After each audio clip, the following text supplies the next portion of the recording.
ఉమ్మడి నెల్లూరు జిల్లా టీడీపీ రైతు నాయకులు రావూరి రాధాకృష్ణ నాయుడు ఆధ్వర్యంలో రైతు నాయకులు నెల్లూరులో జిల్లా జాయింట్ కలెక్టర్ను కలిసి విజ్ఞాపన పత్రం సమర్పించారు. ఈ సందర్భంగా రైతు నాయకుడు రాధాకృష్ణ నాయుడు మాట్లాడుతూ మార్చి నెల నుంచి జిల్లాలో రైతులకు పంట చేతికి వస్తుంది. కొనుగోలుదారులు అయిన మిల్లర్లు, బ్రోకర్లు తక్కువ రేటుకు కొనుగోలు చేసే అవకాశం ఉంది. ఈ సమయంలో సప్లై పెరిగి వారు రేటు తగ్గే అవకాశం ఉంది. దీంతో రైతులు నష్టపోతారు అని అన్నారు. జిల్లా అధికారులు తక్షణం జోక్యం చేసుకుని రైతులకు రేటు తగ్గనీయకుండా చూడాలని కోరారు. ఈ కార్యక్రమంలో పెద్ద సంఖ్యలో రైతులు, రైతు నాయకులు పాల్గొన్నారు. ఈరోజు రైతు సంఘం నాయకులు కలెక్టర్ గారికి మెమోరాండం సమర్పించినాం.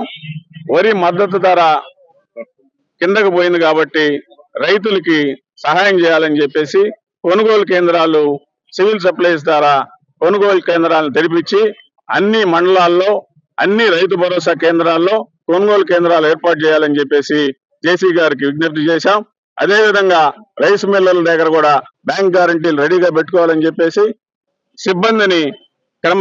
సిబ్బందికి శిక్షణ ఇచ్చి అన్ని రైతు భరోసా కేంద్రాల్లో మాయిక్చర్ మిషన్లు, గోను సంచులు, ఫ్లెక్సీలు అన్ని ఏర్పాటు చేసి అప్రమత్తంగా ఉంటే మార్చి మొదటి వారంలో విపరీతమైనటువంటి ప్రొడక్షన్ సీజన్ వస్తుంది కాబట్టి ఎవరి పాటుకోళ్ళు ఉంటే ధాన్యం విపరీతంగా ఇబ్బడిముబ్బడిగా వచ్చి అప్పుడు రైస్ మిల్లర్లు అదునుగా చూసుకుని బ్రోకర్లు రేటు తగ్గించేసి రైతుల్ని అన్యాయం చేస్తారు. కాబట్టి ఉన్నతాధికారులు అప్రమత్తంగా ఉండి మార్చి మొదటి వారానికి అన్ని కొనుగోలు కేంద్రాలు తెరిచి సిబ్బందిని రెడీగా పెట్టి, గోను సంచులు రెడీగా పెట్టి, ట్రాన్స్పోర్ట్ ను రెడీగా పెట్టి, హమాలీలను రెడీగా పెట్టి వెంటనే కొనుగోలు కేంద్రాల నుంచి ధాన్యాన్ని సేకరించి మిల్లర్లకి శాంపిల్ ఇవ్వకుండా ఏదైతే సివిల్ సప్లైస్ కార్పొరేషన్ ఉందో వాళ్లే శాంపిల్ తీసుకొని మిల్లర్తో సంబంధం లేకుండా ధాన్యాన్ని రైతు దగ్గర కొనుగోలు చేయాలని చెప్పేసి విజ్ఞప్తి చేస్తూ ఇవన్నీ కేంద్రాలని రెడీగా పెట్టి అప్రమత్తం చేసి జేసీ గారు కూడా ఈ రోజు మాకు మాట ఇచ్చారు. కొనుగోలు కేంద్రాలు తెరిచారు లేదో నేనే స్వయంగా చెక్ చేస్తా అన్నాడు. అదే విధంగా జేసీ గారు స్వయంగా చెక్ చేసి రైతులకి మేలు చేస్తారని చెప్పి ఆశిస్తున్నా. అదే విధంగా ఏదైతే ఎక్స్పోర్ట్ ఉందో 100 దేశాల్లో ధాన్యం కొరతుంది, బియ్యం. కాబట్టి ఎక్స్పోర్ట్ ను కూడా వదలాల్సిందిగా స్టేట్ గవర్నమెంట్ ని, ముఖ్యమంత్రి గారిని ఈ సందర్భంగా డిమాండ్ చేస్తున్నాం.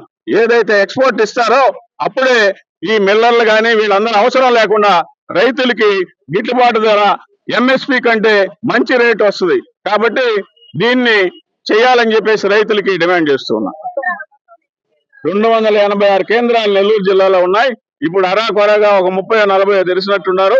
అన్ని కూడా ఈ నెలాఖరికి తెరవాలని చెప్పేసి డిమాండ్ చేశాం.